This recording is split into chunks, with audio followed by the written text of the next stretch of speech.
Assalamualaikum warahmatullahi wabarakatuh.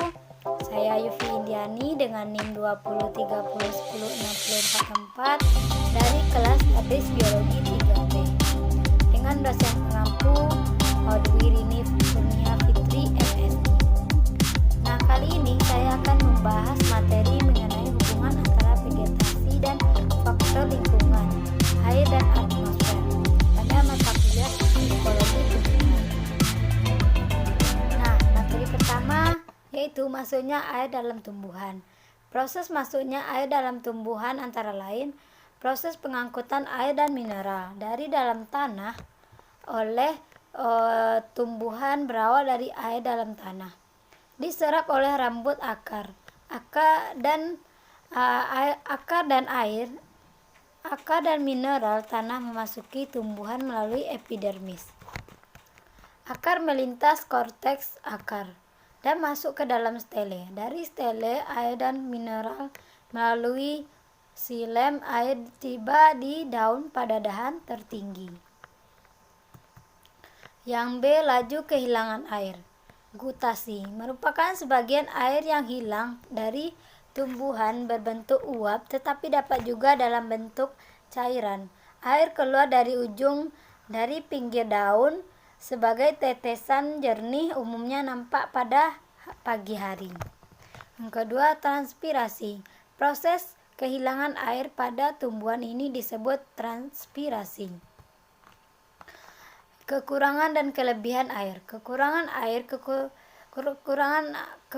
air atau water deficit akan mengganggu keseimbangan dunia kimiawi dalam tanaman yang berakibat kurangnya hasil fotosintesis atau semua proses fisiologis berjalan tidak normal.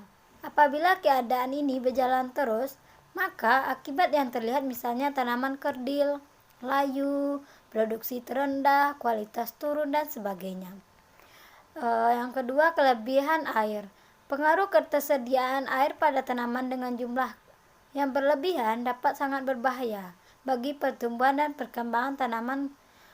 Kelebihan air juga dapat membuat tanaman lebih mudah terserang penyakit. Tanaman yang dapat merugikan pertumbuhan tanaman bakau membuat tanaman mati. Selanjutnya, efisiensi transpirasi.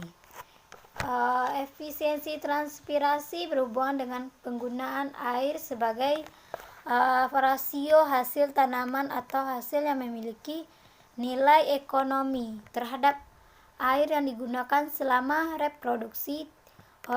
Beberapa cara meningkatkan efisiensi penggunaan air di lahan pertanian, yaitu melalui efisiensi transpirasi meningkatkan total suplai air dan menurunkan kehilangan air. Selain yang digunakan untuk transpirasi, efisiensi transpirasi berarti memaksimalkan produk tanaman per unit air yang digunakan. Pemberian air bagi tanaman di lahan pertanian dapat dilakukan melalui 3 cara, yaitu pemberian melalui permukaan tanah, bawah permukaan, dan penyiraman. Pemberian air melalui permukaan tanah dilakukan dengan cara mengalirkan air di atas tanah. Selanjutnya yang E, adaptasi tumbuhan terhadap kekurangan dan kelebihan air. Berikut adaptasi tumbuhan terhadap lingkungan yang kekurangan air dan kelebihan air. Yang pertama, adaptasi morfologi.